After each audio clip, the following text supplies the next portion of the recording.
தென்கட்சி கோ. சாமிநாதன் ஐயா அவர்களின் இன்று ஒரு தகவல். நகைச்சுவை கதைகள். நம்ம ஆட்கள் சொந்தம் கொண்டாடுற விதமே தனி. ஒரு ஆளு இன்னொருத்தங்கிட்ட ஒரு கொடை கடன் வாங்கியிருந்தான், திருப்பி கொடுக்கல. கொடையை கொடுத்தவன் கேட்டான், என்கிட்ட கடன் வாங்கினிய கொடை, அதை கொஞ்சம் திருப்பி தர்றியான்னா. அது உனக்கு இப்போ அவசரமா தேவைப்படுதா அப்படின்னு கேட்டான் இவன். எனக்கு தேவைப்படல, அந்த கொடையை நான் யாருக்கிட்ட வாங்கியிருந்தேனோ அவனுக்கு இப்போ அது அவசரமா தேவைப்படுது அப்படின்னு அந்த ஆள். மக்கள் உணர்ச்சிகளை புரிந்து கொள்ளாத அரசர்கள் நீடிச்சிருக்க முடியாது. அது மாதிரி நாடுகளில் அடிக்கடி குழப்பம் தான் உண்டாகும். அப்படி இருந்தா அடிக்கடி ஆட்சி மாறிக்கிட்டு இருக்கும். அப்படிப்பட்ட ஒரு தேசம், அங்கே ஒரு சிறைச்சாலையில் 3 கைதிகள் பேசிக்கிட்டு இருந்தாங்க. ஒருத்தன் சொன்னான், நான் இந்த நாட்டு ராஜாவை எதிர்த்து பேசிக்கிட்டு இருந்தேன், அதனால் என்னை பிடிச்சி கொண்டாந்து இங்கே போட்டுட்டாங்க அப்படின்னா ஒருத்தன். இன்னொருத்தன் சொன்னான், நான் இந்த நாட்டு ராஜாவை ஆதரித்து பேசிக்கிட்டு இருந்தேன், அதனால் என்னை பிடிச்சி கொண்டாந்து இங்கே தள்ளி விட்டாங்க அப்படின்னா. அது சரி, நீ என்ன தப்பு பண்ண அப்படின்னு சொல்லி 3வது ஆளை பார்த்து இவங்க கேட்டாங்க. அதுக்கு அந்த ஆள் சொல்கிறான், நான் தான் இந்த நாட்டு ராஜா அப்படின்னா.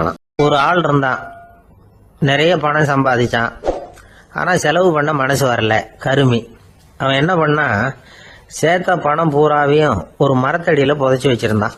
வாரத்துக்கு ஒரு தடவை அந்த மரத்தடிக்கு வருவான், புதைச்ச இடத்த ஆவலோடு பார்த்துக்கிட்டு இருப்பான், அதுக்கப்புறம் போயிடுவான். அவ்வளவுதான். ஒரு நாள் ஒரு திருடன் வந்தான், இவன் புதைச்சி வச்சிருந்ததெல்லாம் எடுத்துகிட்டு போட்டான். இது தெரிஞ்சு போச்சு.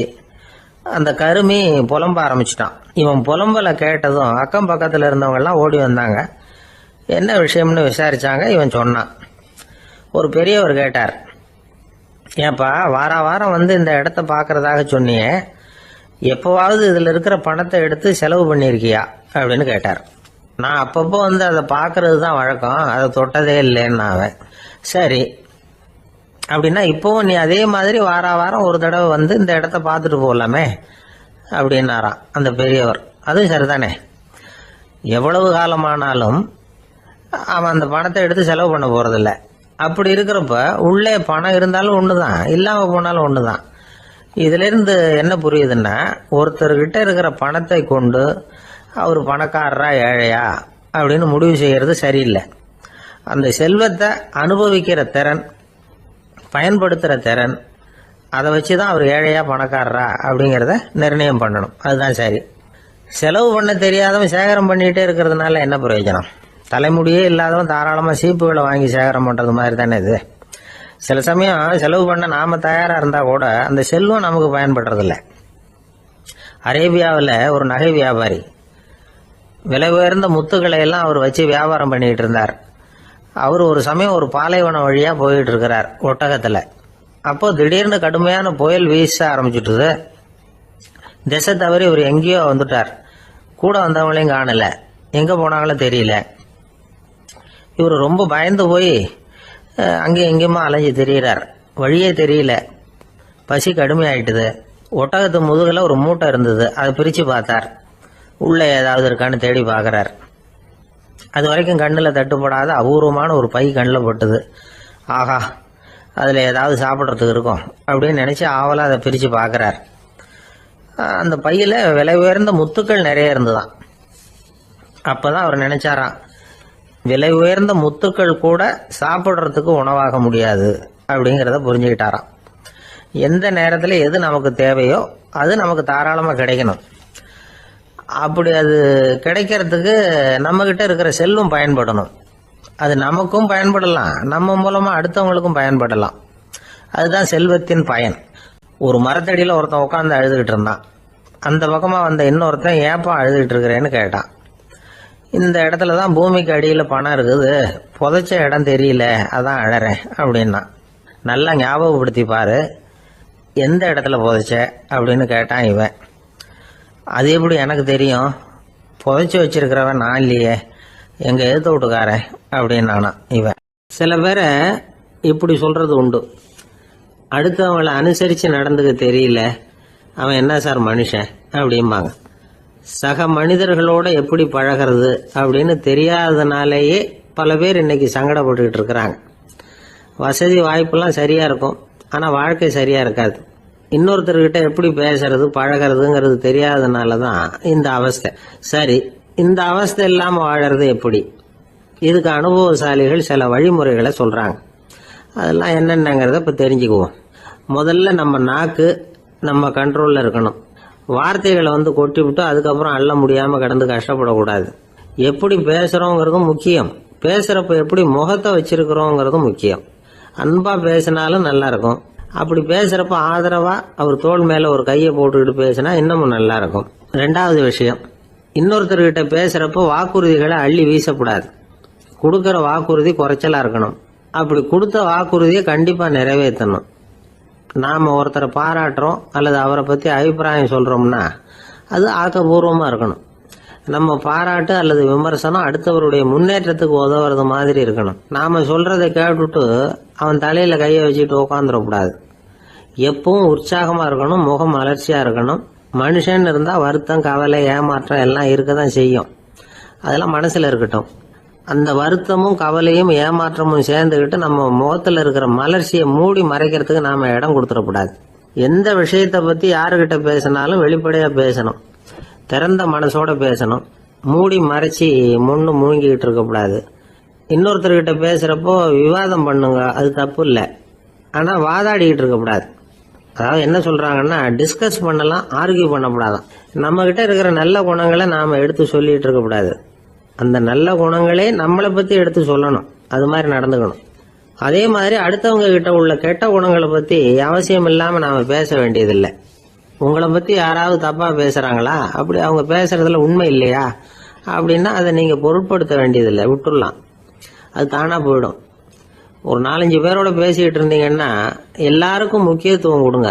யாரையும் அலட்சியப்படுத்தாதீங்க. தமாஷா பேசலாம்.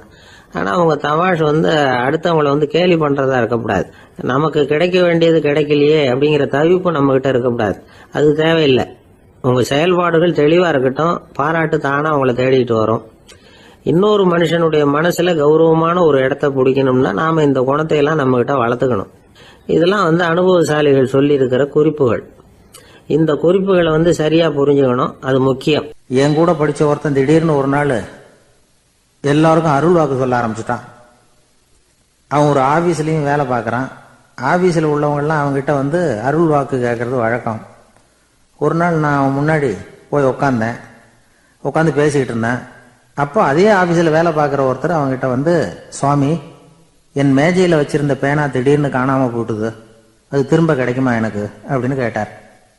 இவன் கண்ணை உருட்டி பார்த்துட்டு, அது உனக்கு கிடைக்காது, புதுசாக வேற ஒன்று வாங்கிக்கப்போ அப்படின்னா. சரின்னு அவர் போயிட்டார். அவர் போனதுக்கப்புறம் நான் மெதுவாக இவனை பார்த்து, அது எப்படிடா அது உனக்கு கிடைக்காதுன்னு அவ்வளோ உறுதியாக அவர்கிட்ட சொன்னேன் அப்படின்னு கேட்டேன். இவன் மெதுவாக என் காதுகிட்ட அந்த பேனாவை கிளப்புனதே நான் தான் அப்படிங்கிறான். உங்களை நீங்கள் நல்லா தெரிஞ்சுக்கிட்டா போதும், நீங்களே கடவுள் ஆயிடுவீங்க அப்படிங்கிறது தான் புத்த மதம். அதனால நமக்கு தேவை உள்முக பயணம். நான் யார் அப்படிங்கிற கேள்வியோட உள்ள போகணும். அங்க போனாதான் தெரியும் நான் அப்படின்னு அங்க யாருமே இல்லைங்கிறது. இதெல்லாம் புத்தர் சொல்லுகிற ஒரு தத்துவம். தத்துவம்னு சொன்னாவே நமக்கெல்லாம் அதை புரிஞ்சுக்கிறது கஷ்டம்தான். நம்ம பொறுத்த வரைக்கும் தத்துவம்ங்கிறதுல 2 வகை உண்டு. ஒன்று தத்துவம், இன்னொன்று மகா தத்துவம். தத்துவம்னா என்ன தெரியுமா? கேட்கறவங்களுக்கு புரியக்கூடாது, அதுதான் தத்துவம். மகா தத்துவம் என்னன்னா சொல்றவங்களுக்கும் புரியக்கூடாது. அந்த வகையில பார்த்தா இன்று ஒரு தகவலும் ஒரு மகா தத்துவம் தான். ஒரு ஊர்ல ஒரு ஆள் இருந்தான். கற்பனையிலேயே காலத்தை கடத்திக்கிட்டு இருந்தான். ஒரு நாள் ஒரு மரத்தடியில உட்காந்துருந்தான். அவனுக்கு பசிக்கிற மாதிரி தெரிஞ்சுது. உடனே கற்பனையிலேயே சாப்பிட ஆரம்பிச்சுட்டான். அதாவது எதிரில் இலை போட்டு சாப்பாடு போடப்பட்டிருக்கிறதாகவும் அதை இவன் சாப்பிட்றதாகவும் நினைச்சுக்கிட்டு கையை மட்டும் வாய்க்கும் தரைக்குமா அப்படியும் இப்படியும் கொண்டுகிட்டு போய் பாவனை பண்ணிக்கிட்டே இருக்கிறான். தூரத்துல இருந்து பாக்குறவங்களுக்கு இவன் ஏதோ பலமான விருந்து சாப்பிட்டுட்டு இருக்கிறான் அப்படின்னு தான் தோணும். அது மாதிரியே பண்ணிட்டு இருந்தான். அந்த வழியா ஒரு சன்னியாசி வந்துகிட்டு இருந்தார். இவனை பார்த்தார். என்ன இவன் இப்படி பண்ணிட்டு இருக்கிறானே அப்படின்னு நினைச்சாரு. கொஞ்ச நேரம் அவனையே உத்து பார்த்துக்கிட்டு இருந்தார். இவரை பார்த்ததும் அவன் இன்னமும் சுவாரஸ்யமா சாப்பிட ஆரம்பிச்சுட்டான். அப்பப்பா, என்ன இது, இந்த குழம்பு இவ்வளவு காரமா இருக்கு, என்னுடைய நாக்கே எரிஞ்சு போடும் போல இருக்கு அப்படின்னு சொல்லிட்டு பக்கத்துல ஒரு குவளையை எடுத்து தண்ணி குடிக்கிறது மாதிரி பாவனை பண்றான். அப்பாடா, இப்போ கொஞ்சம் பரவாயில்ல அப்படின்னு சொல்லிட்டு குவளையை கீழே வைக்கிறது மாதிரி ஒரு பாவனை பண்றான். சன்னியாசி பார்த்தார். என்னப்பா, சாப்பாட்டுல காரம் அதிகமோ அப்படின்னார். ஆமாம் சுவாமி, ஞாபகம் மறதியில் கொஞ்சம் மிளகாய் அதிகமாக சேர்த்துக்கிட்டேன் அப்படின்னா. சரி சாப்பிடு அப்படின்னு சொல்லிட்டார். அவன் சாப்பிட்டு முடிக்கிற வரைக்கும் பொறுமையாக உட்காந்துருந்தார். அவன் அப்பாடா அப்படின்னு சொல்லிட்டு மறுபடியும் தண்ணியை எடுத்து குடித்தான். எல்லாம் கற்பனையிலேயே. அதுக்கப்புறம் சன்னியாசி பேச ஆரம்பித்தார். இதை பாருப்பா, உன்னுடைய கற்பனையை நான் மெச்சுறேன். இருந்தாலும் உன் சாப்பாட்டில் ஒரு இனிப்பையும் வச்சிருக்கலாமே, ஏன் மிளகாயை அளவுக்கு அதிகமாக போட்டுவிட்டு அவஸ்தைப்படுறேன் அப்படின்னார். அவன் யோசிக்க ஆரம்பித்தான். அதுக்கப்புறம் இவர் சொன்னார், இதை பாருப்பா, இனிமேல உன்னுடைய கற்பனையும் உயர்ந்ததாக இருக்கட்டும் அப்படின்னு உபதேசம் பண்ணிவிட்டு போனார். எப்பவும் உயர்வை பற்றியே சிந்திக்கணும். உயர்வு கிடைக்கலன்னா கூட அப்படி சிந்திக்கிறத நிறுத்தப்படாது அப்படிங்கிறார் திருவள்ளுவர். உள்ளுவது எல்லாம் உயர் உள்ளல், மற்ற அது தள்ளினும் தள்ளாமை நேர்த்து. இந்த உலகத்துல கற்பனையிலேயே வாழ்கிற சில கஞ்சர்களும் உண்டு. அதாவது 2 கஞ்சர்கள், 2 பேரும் பக்கத்து பக்கத்து ஊர்ல இருந்தாங்க. பொங்கல் சமயம் ஒரு கஞ்சன் தன்னுடைய மகனை கூப்பிட்டான். இதோ பாருப்பா, பக்கத்து ஊர்ல என்னுடைய நண்பன் ஒருத்தன் இருக்கிறான், அவனுக்கு பொங்கல் பரிசு ஏதாவது கொடுக்கணும். நான் ஒரு 4 ஆட்டுக்குட்டியை தரேன், நீ கொண்டுகிட்டு போய் கொடுத்துட்டு வந்து விடுறியா அப்படின்னு கேட்டான். சரி, நான் புள்ள ஒரு பைய கையில் எடுத்துக்கோன்னா. அவன் எடுத்துக்கிட்டான். இந்த ஆட்டுக்குட்டி பிடிச்சிக்கோ அப்படின்னு சொல்லி ஒவ்வொன்றா போடுறேன் பார் அப்படின்னு சொல்லிட்டு 1 2 3 4 அப்படின்னு எண்ணிக்கிட்டே வெறும் சைகையாலேயே ஆட்டுக்குட்டியை பிடிச்சி போடுறது மாதிரி பாவனை பண்ணிக்கிட்டு இருக்கிறான். அவன் பிள்ளையும் அது ரொம்ப அக்கறையாக வாங்கிக்கிறது மாதிரி வாங்கிக்கிட்டு அந்த பையை தூக்கிக்கிட்டு அடுத்த ஊருக்கு போகிறான். இவன் அங்கே போய் சேர்ந்த நேரத்தில் அந்த கஞ்சன் ஊரில் இல்லை, எங்கேயோ வெளியில் போயிருக்கிறான். அவனோட புள்ள மட்டும்தான் வீட்டில் இருந்தான். இவன் அவன்கிட்ட, இதை பாரு, எங்கள் அப்பா உங்கள் அப்பாவுக்கு ஆட்டுக்குட்டி கொடுத்து அனுப்பியிருக்கிறாரு, பிடிச்சிக்கோ அப்படின்னு சொல்லி பாவனையிலேயே ஒவ்வொன்றா எடுத்து அவன்கிட்ட கொடுத்துட்டான். அவனும் வாங்கிட்டான் வாங்கிறது மாதிரி. அப்புறம் சொன்னான், சரிப்பா, நானும் பதிலுக்கு ஏதாவது ஒன்றுகிட்ட கொடுக்கணும் இல்லையா, அதனால் அந்த பைய புடி, ஒரு 10 எலுமிச்சம்பழம் தரேன், பதிலுக்கு அதை நீ எடுத்துகிட்டு போ அப்படின்னு சொல்லி கையாலேயே ஒவ்வொன்றா எடுத்து போடுறது மாதிரி பாவனை பண்ணிவிட்டான். அவனும் ரொம்ப நன்றி அப்படின்னு சொல்லிவிட்டு அதை வாங்கிட்டு போயிட்டான். கொஞ்ச நேரம் கழிச்சு வெளியில் போயிருந்த அப்பங்காரன் திரும்பி வந்தான். உள்ள சொன்னான், அப்பா, உன்னோட நண்பர் அவருடைய மகன் மூலமாக உனக்கு 6 ஆட்டுக்குட்டி கொடுத்து அனுப்பியிருந்தார், நானும் பதிலுக்கு ஒரு 10 எலுமிச்சம்பழம் கொடுத்து அனுப்பியிருக்கிறேன் அப்படின்னா. எப்படிடா கொடுத்தேன்னு கேட்டார் அப்பா. இப்படிதான் கொடுத்தேன்னு சொல்லி சைகையிலேயே காட்டினான். இதை பார்த்ததும் அப்பங்காரனுக்கு பயங்கரமா கோவம் வந்துட்டுது. பலார்னு அரைஞ்சுட்டான் பையனை. ஏன்பா அரைஞ்ச? 10 எலுமிச்சம்பழம் கொடுத்துட்டேனே அப்படிங்கிறதுக்காகவா அப்படின்னு கேட்டான். அது கூட பரவாயில்ல, நீ காட்டுற சைகையை பார்த்தா ஆரஞ்சு பழம் சைஸுக்கு இருக்குதே, அவ்வளவு பெருசா ஏன் கொடுத்த? அதுதான் எனக்கு கோபம் அப்படின்னா.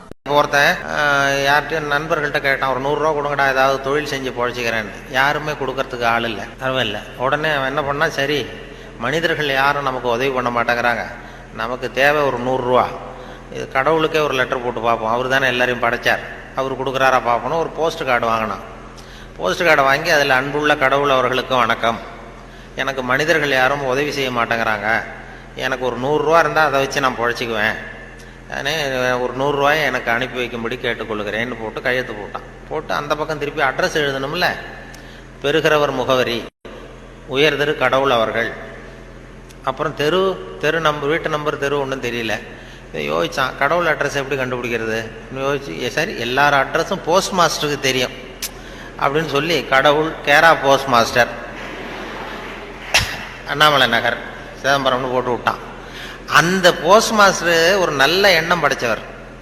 அவர் என்ன பண்ணிட்டாரு, யாரோ ஒருத்தன் அப்பாவித்தனமாக 100 ரூபா கேட்டிருக்கான், நாமளே அனுப்பிச்சிருவோம், கடவுளுக்கு அனுப்பியிருக்கான் அப்படின்னு சொல்லி அங்கே போஸ்ட் ஆஃபீஸில் வேலை செய்கிறவங்கள்ட்டெல்லாம் உங்களால் முடிஞ்சதை கொடுங்கப்பா, ஹெல்ப் பண்ணுங்க, அவனுக்கு உதவி பண்ணுவோன்னா ஆளுக்கு உடனே 5 10 எடுத்து கொடுத்தாங்க. எல்லாரும் சேர்த்தா ஒரு 90 ரூபா சேர்ந்து போச்சு. உடனே சேர்ந்த வரைக்கும் அனுப்பிச்சிருவோம் அப்படின்னு சொல்லி மணி ஆர்டர் ஃபார்ம் எடுத்தார். மணி ஆர்டர் கமிஷனையும் அவரே ஒத்துக்கிட்டார். அவரே எடுத்துக்கிட்டு அந்த சேர்ந்த பணம் 90 ரூபாய் வச்சு அந்த அவனுக்கு அனுப்பிச்சிட்டார். அவன் வாங்கிட்டான். வாங்கி 90 ரூபா வாங்கிட்டு மறுபடியும் ஒரு போஸ்ட் கார்டு வாங்கினான். வாங்கி மறுபடியும் கடவுளுக்கே ஒரு லெட்டர் எழுதினான். அன்புள்ள கடவுள் அவர்களுக்கு வணக்கம், நீங்கள் அனுப்பிய பணம் வந்து சேர்ந்தது, ரொம்ப நன்றி. இருந்தாலும் உங்களுக்கு ஒரு யோசனை சொல்ல விரும்புகிறேன், ஆலோசனை, அறிவுரை. இனிமேல் நீங்கள் எனக்கு பணம் அனுப்பும் பொழுது போஸ்ட் மாஸ்டர் மூலமாக அனுப்ப வேண்டாம், அவர் ஒரு 10 ரூபாயை எடுத்து வச்சுக்கிறார் அப்படின்னா. நல்லது செய்ய போய் கெட்ட பேர் வந்துடுது பாருங்க.